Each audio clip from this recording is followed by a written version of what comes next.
अध्यक्ष महोदय, राष्ट्रपति जी के अभिभाषण में अग्निवीर को लेकर के जो चिंता विपक्ष की थी और देश के नौजवानों की थी, वो चिंता वैसी की वैसी बनी है। अध्यक्ष महोदय, मैं ये कहना चाहता हूँ, मैं खुद मिलिट्री स्कूल से पढ़ा हूँ। मेरे साथ के बहुत बड़े पैमाने पे लोग फौज में हैं। मैंने समय समय पे जो मेरे साथ पढ़े जो सीनियर थे, उनसे भी जानकारी हासिल की है। बड़े बड़े ऑफिसर से मैंने पूछा है, वो शायद आपको न बता पाएं, लेकिन दबी जुबान में उन्होंने कहा है कि देश की सुरक्षा के साथ अग्निवीर जैसी व्यवस्था लागू करने से समझौता हो रहा है। अध्यक्ष महोदय, किसी भी देश की सबसे बड़ी प्राथमिकता अगर कोई है तो वो देश की सीमाओं की सुरक्षा है। अग्निवीर जैसी व्यवस्था से कभी संभव नहीं है। अध्यक्ष महोदय, हम अग्निवीर व्यवस्था को कभी स्वीकार नहीं कर सकते हैं। आज नहीं कल, कल नहीं बाद में, जब कभी भी सत्ता में इंडिया गठबंधन आएगा, अग्निवीर व्यवस्था हमेशा हमेशा के लिए खत्म हो जाएगी। अध्यक्ष महोदय जी, हजूरे आला आज तक खामोश बैठे इसी गम में। हजूरे आला आज तक खामोश बैठे हैं इसी गम में। महफिल लूट ले गया कोई, जबकि सजाई हमने। योगी जी के लिए, योगी जी के लिए।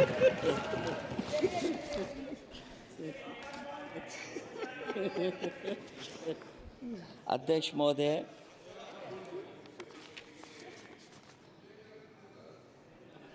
मैं मॉडल ऑफ कंडक्ट जब चुनाव हुआ, लागू हुआ, उस समय मैंने देखा कि कुछ लोगों पर मेहरबान रही सरकार और कमीशन भी। कई, मैं बहुत डिटेल में नहीं जाना चाहता हूं अध्यक्ष महोदय, लेकिन कहीं ना कहीं प्रश्न उस संस्था पे भी लगा है, और अगर उस संस्था पर प्रश्न लगा है तो लगाने वाली सरकार की वजह से लगा है। इसलिए अगर निष्पक्ष होगी वो संस्था, तो न केवल हमारा लोकतंत्र स्वस्थ होगा, बल्कि हमारे लोकतंत्र और मजबूत दुनिया में दिखाई देगा। अध्यक्ष महोदय, ईवीएम पे मुझे कल भी भरोसा नहीं था, आज भी नहीं भरोसा। मैं 80 के 80 सीट जीत जाऊं तब भी नहीं भरोसा। और मैंने अपने चुनाव में कहा था अध्यक्ष महोदय कि ईवीएम से जीत करके ईवीएम हटाने का काम करेंगे। न ईवीएम का मुद्दा मरा है, न जाएगा खत्म। जब तक ईवीएम नहीं हटेगी, हम समाजवादी लोग उस बात पर अड़ग रहेंगे।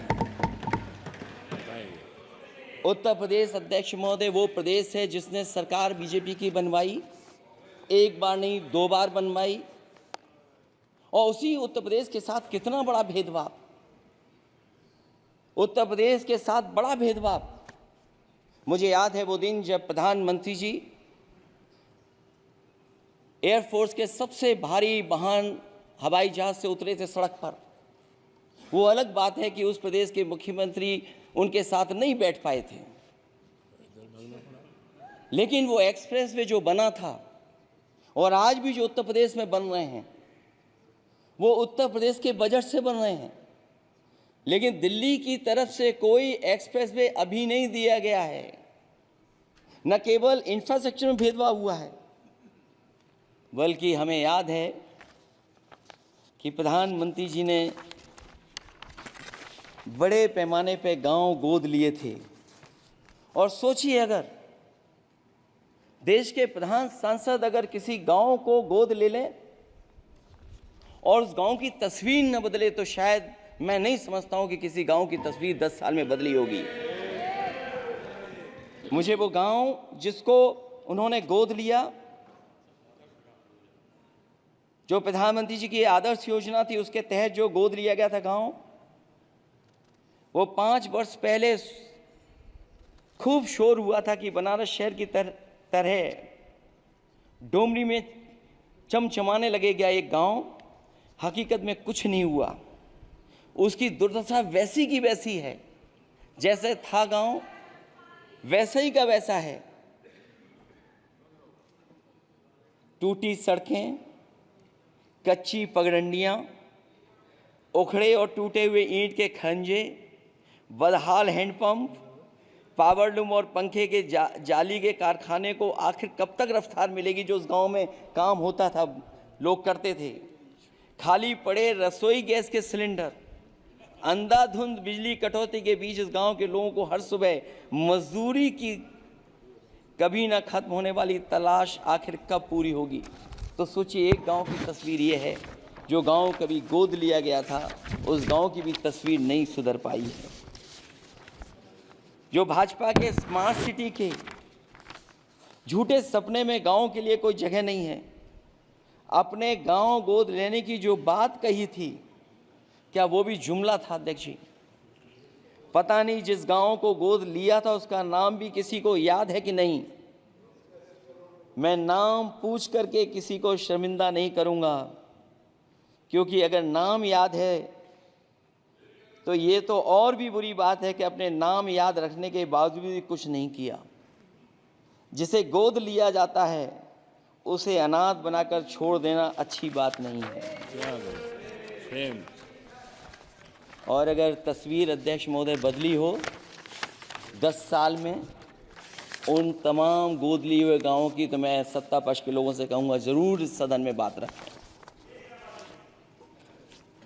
जरूर बताएं आप। जो बात कभी अध्यक्ष महोदय कास्ट सेंसस की उठी थी, हम उस कास्ट सेंसस के पक्ष में हैं कि बिना कास्ट सेंसस के सामाजिक न्याय संभव नहीं है, सबको हक दिला पाना मुश्किल है। अध्यक्ष महोदय, राष्ट्रपति जी के अभिभाषण में अग्निवीर को लेकर के जो चिंता विपक्ष की थी और देश के नौजवानों की थी, वो चिंता वैसी की वैसी बनी है।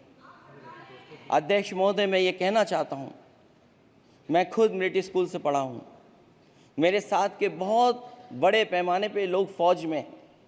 मैंने समय समय पे जो मेरे साथ पढ़े जो सीनियर थे उनसे भी जानकारी हासिल की है, बड़े बड़े ऑफिसर से मैंने पूछा है, वो शायद आपको न बता पाएँ, लेकिन दबी जुबान में उन्होंने कहा है कि देश की सुरक्षा के साथ अग्निवीर जैसी व्यवस्था लागू करने से समझौता हो रहा है।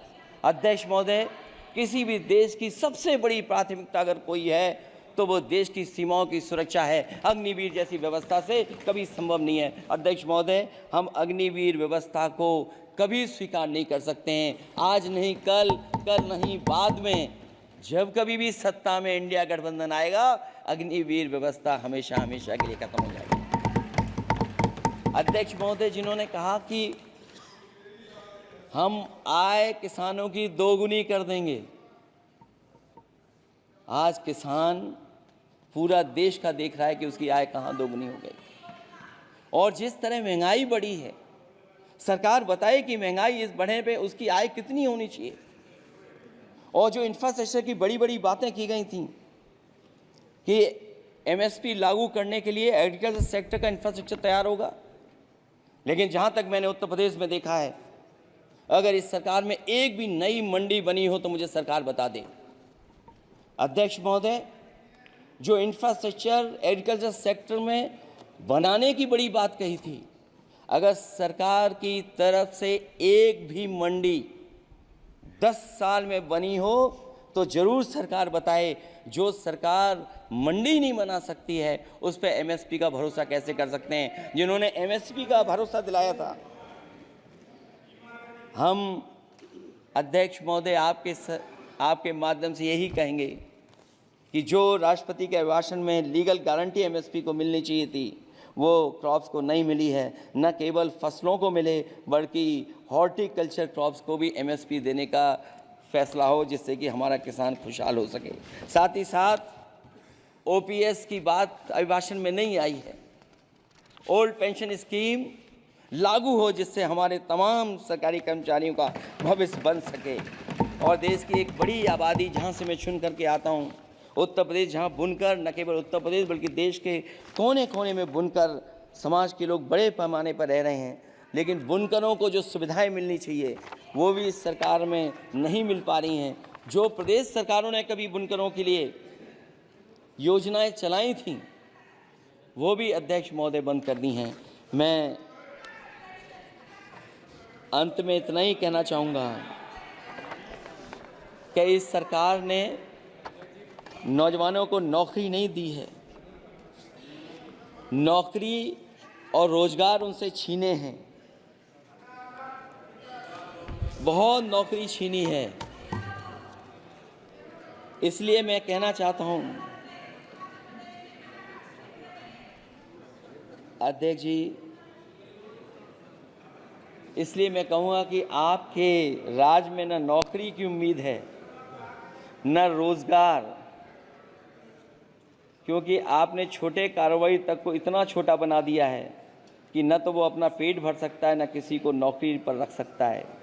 जो कुछ पद निकलते भी हैं तो उन पर लेटरल एंट्री के नाम से पिछले दरवाजे से कुछ खास संगी साथियों को रख लिया जाता है। आरक्षण का हक नॉट फाउंड सुटेबल के नाम पर हड़पा जा रहा है। और अध्यक्ष महोदय,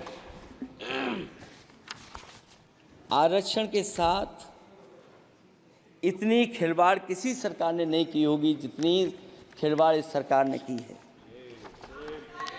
जहां सरकारी नौकरियां नहीं दी जा रही हैं, और सरकारी नौकरियां इसलिए नहीं दी जा रही हैं क्योंकि उन्हें आरक्षण देना पड़ेगा। जिस प्रदेश से मैं आता हूं वहाँ सबसे बड़े पैमाने पे नौजवान बेरोजगार है। और पिछले 10 साल में जो पेपर उन्होंने लीक कराए हैं वो इसीलिए कराए हैं क्योंकि नौकरी ना देनी पड़े, और अगर नौकरी देनी पड़ेगी तो उन्हें आरक्षण भी देना पड़ेगा। ये जानबूझ करके सरकार नौकरी और आरक्षण के साथ खिलवाड़ कर रही है।